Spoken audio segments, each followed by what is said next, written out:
डभोई से नांदोदी बागोड़ की ओर statue of unity जाने वाली जो सड़क है वहाँ पर नर्मदा कैनाल मौजूद है। उसके आसपास खेती बाड़ी की जितनी भी ज़मीन है वहाँ पर ड्रेनेज का पानी भरा रहता है। इस समस्या से अब किसान परेशान हो रहे हैं और विरोध जता रहे हैं। दरअसल साल 2016 से ही इस समस्या से किसान जूझ रहे हैं।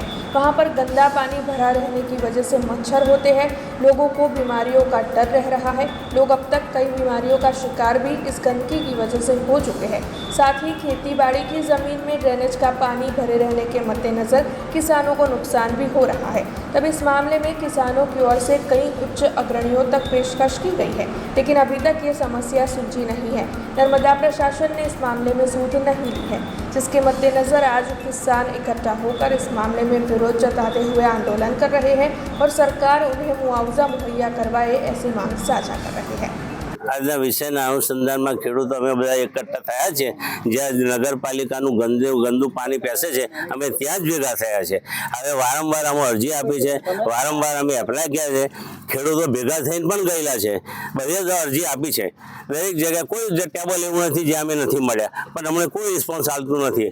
કારણ કે આજે 10 વર્ષ થયા પાણી ગટરનું ફરી વળ્યું છે, એ બધું અમે જોઈ શકીએ છીએ। ખેડૂતો પણ તમે જોઈ શકો છો, પણ હવે અમારે શું કરવાનું, ક્યાં જવાનું, હવે અમારું કોઈ સાંભળતી નથી। બાકી જો આ નહીં મળે અમે ગાંધી ચિંતા માર્ગે આંદોલન કરીશું, જરૂર પડશે ઉપવાસ પર બેસીશું।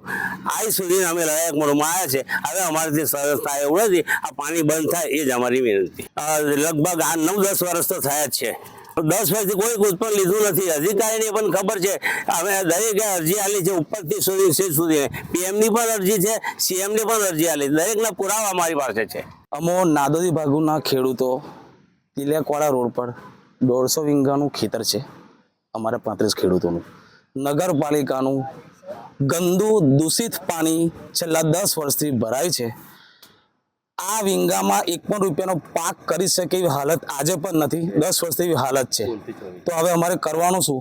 2016 થી 2024 સુધીમાં આ સમસ્યા વધારે પડતી વધી ગઈ છે અને આ ગંદુ અને દૂષિત પાણી પીવાથી જનજનાવર ઢોર પણ મરેલી હાલતમાં આગળ પડેલા છે।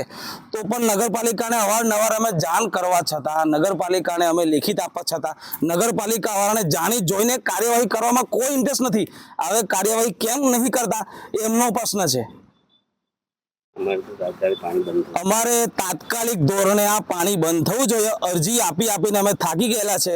જો એક્શન નહીં લે તો અમે કુટુંબ સહિત ગાંધીજીના માર્ગે તીવ્ર આંદોલન કરવા આજે પણ તૈયાર છે। એમાં કોઈ શંકા નહીં અને આંદોलन કરી બતાવીશું અમે। हमसे जुड़े रहने के लिए हमारे YouTube चैनल को सब्सक्राइब करें और नई वीडियो की नोटिफिकेशन के लिए बेल आइकॉन को दबाएं।